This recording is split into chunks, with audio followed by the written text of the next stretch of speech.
set ourselves up to do three things. One is to provide prevention through our RAP program, where we're going into the schools and we're teaching the children how to have healthy relationships so that they won't ultimately face an unplanned pregnancy. We're hoping that many of them are choosing to go that way.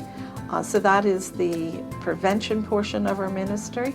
And the intervention portion of our ministry is where we meet with the women who do think they're pregnant. They come in and they have their pregnancy test and they have an ultrasound, and they meet with a counselor. We work through their issues with them, and hopefully through seeing that little beating heart on that ultrasound, they'll choose life. And then, of course, there's redemption. We don't judge anyone who comes through our doors. We are here to love them and to help them. And we know that it's a difficult choice for them to make in many cases. And if they don't choose life, they've had an abortion, we will end up telling them about abortion recovery and help them to see that through Jesus Christ and His love, that there is healing after an abortion. There's a scripture that talks about that the valley of trouble will become a door of hope, and that's basically what we have done here. Women come to us full of troubles of all kinds. We never know what kind of circumstances each one will bring, but we do believe they're a divine appointment, and we believe they're here for a reason, and so we want to offer them help and hope.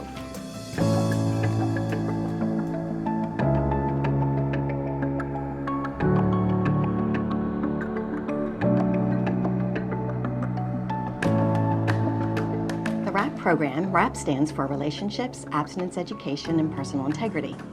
And A Door of Hope has created 4 separate curriculums to speak to 6th grade, 7th grade, 8th grade, and high school with age-appropriate information to help them understand all of these very critical areas. You can get a lot of things right in your life, but if you get it wrong in the area of relationships and sexuality, those decisions have the ability to impact the rest of your life. I wish that more people realize that it doesn't matter your background, your race, your color, your creed, your religion. This is a universal area that our teenagers need more information over, because we are all sexual beings. It's the way God created us. Sexuality is going to impact you on 4 different levels: spiritually, emotionally, mentally, and physically.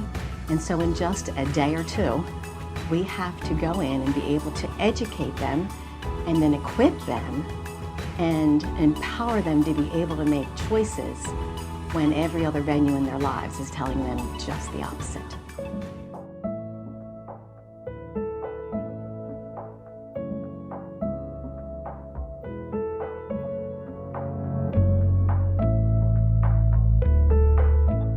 Pregnant with my twins, and I just needed some extra help. I was actually surprised about the feeling that I got when I walked in. It's very welcoming.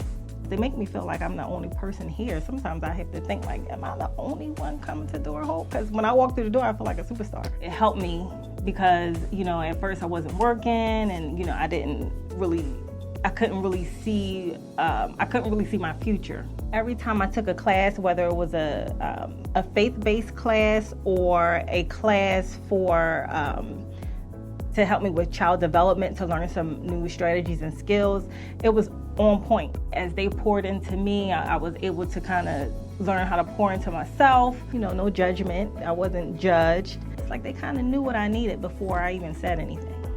They've provided a lot of hope in my life in a lot of different areas.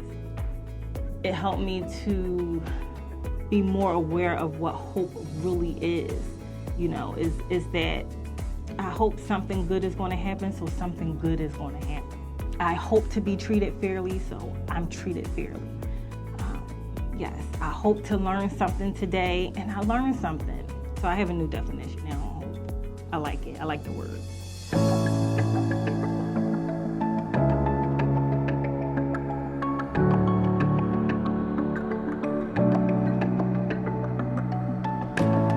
When the time came in my life where I found out I was pregnant, I knew that I had a choice to make. I also knew that I was going to be unable to go to my family with this decision, and I had to make the decision with the person that I was involved with. so we decided to abort. It was not an easy decision. I remember the pain afterwards of having that abortion, not just the physical pain, but the emotional pain, the spiritual pain later on in life. And as I developed as a young adult and got married and started having my own 2 children, that's when the abortion that I had younger really hit home for me, because people think you have an abortion, it's over and done, you forget about it, you move on.